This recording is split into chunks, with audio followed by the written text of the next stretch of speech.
And then they go to that first day of school and they come home crying and they say, the other kids beat me up. That teacher doesn't like me. I remember one of my godsons, one of his first teachers, she just didn't like him because he reminded her of her own kid whom she didn't like. That's what she said. This boy was being tormented by a woman who hated her own child. There was nothing we could do. We could pull them out from school to school. Well, they grow up. And every time they walk out the door, part of you is watching the door till they walk back in. And then you send them off to college. I remember another one of my godsons. Called him, hadn't talked to him in a while. Nothing. Called him again. I called him all day. Nothing. Finally, I called his girlfriend. She'd been unable to reach him. And she went over to his place in a panic. You know, I was sure something awful had happened. Well, he dropped his phone in the bathtub, his little cell phone. But that was a day in hell. You've all done that. You've all been there. You can't get them on the phone. They're in a distant place. Raising children is a heartache. And it is easier, quite frankly, well, to have a second car.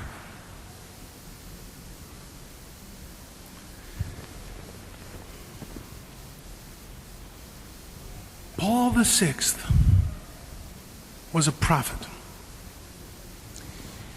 I want to read you something from an article by Mary Eberstadt. It's from a magazine called Crisis. No, not Crisis, First Things. First Things. And it is about the title of the article. It's from the August-September issue of First Things. It's The Vindication of Humanae Vitae. In the years since Humanae Vitae's appearance, numerous distinguished Catholic thinkers have argued using variety of evidence that each of these predictions has been borne out by social... Oh, I'm sorry. I'm reading one paragraph too far down. Let's begin by meditating upon what might be called the first of the secular ironies, because these are things reported by secular sociologists, not by Christian thinkers. The first of the secular ironies now evident, Humanae Vitae's specific predictions about the world, about what the world would look like if artificial contraception became widespread. The encyclical warned of 4 resulting trends: a general lowering of moral standards throughout society, a rise in infidelity, a lessening of respect for women by men, the coercive use of reproductive technologies by governments. Let's look at those again. 4 things. The lowering of moral standards. Is there anyone who doubts this, who remembers the 50s? Did you ever think you would live to see marriage redefined? To see nudity on your television? Did you ever think you would live to see the disrespect for the human body and for the absolute casualness of sexual activity? The second, a rise in infidelity. When I was a boy, I didn't know anyone who was divorced. Now, I practically don't know anyone who is not divorced.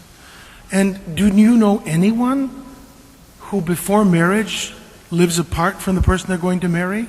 And then when that marriage breaks up, do you know anyone who doesn't move in with their prospective second and third and sometimes fourth partner? Marriage is a joke. A lessening of respect for women by men. This is to me the greatest irony and horror. Artificial contraception was to make women free.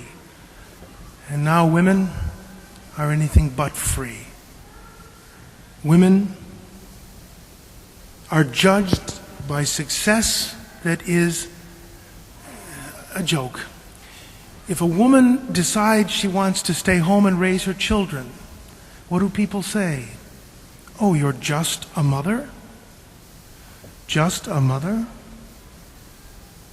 Just a mother? Is there any title more sacred than mother? Mary did not become the accountant of God. She did not become the MD of God. She became the mother of God. There is no more noble title in the world. Just a mother. What couple think they can maintain the standard of living to which we have become enslaved without 2 salaries? Women are freer. You gotta work. Who can pay their real estate taxes without 2 people working? Artificial contraception has freed women, it's enslaved them. There has never been a feminist movement. There has never been a feminist movement. There's been a masculinist movement. Women are judged by things at which men excel.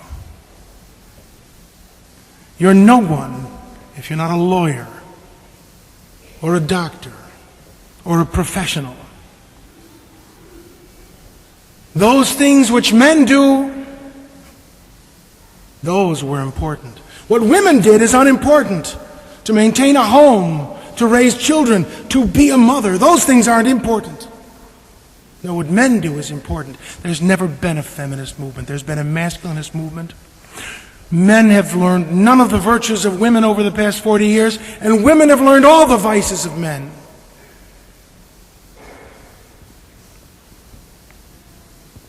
The coercive use of reproductive technologies by governments. Well, we look at China, of course. Forced sterilization, forced abortion. Then we look at India, where there practically is a one-child policy. Then we look at this country, government of, by, and for the people. You are the government of this country.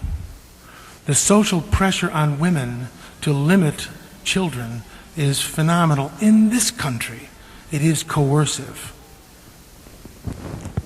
Well, this must be a sign from God that I should shut up. My sermon fell on the floor. But I'm not going to. I really believe that Paul VI was more than Pope when he wrote this. He was a prophet. These things were 40 years ago. Who could have envisioned 40 years ago what we live with now? The moral dangers to which the children you love are exposed. And what is the real point? Well, I suppose you're asking that at this point in the sermon, certainly. My real point is this. Not that, well, maybe you, at the bad advice of some rebellious clergyman, decided it was legitimate to limit the size of your family with artificial contraception. You made the best decision you could with what you had. I don't fault you. I fault us, the clergy. But, that said, I ask you to look at the wider picture and the wider society.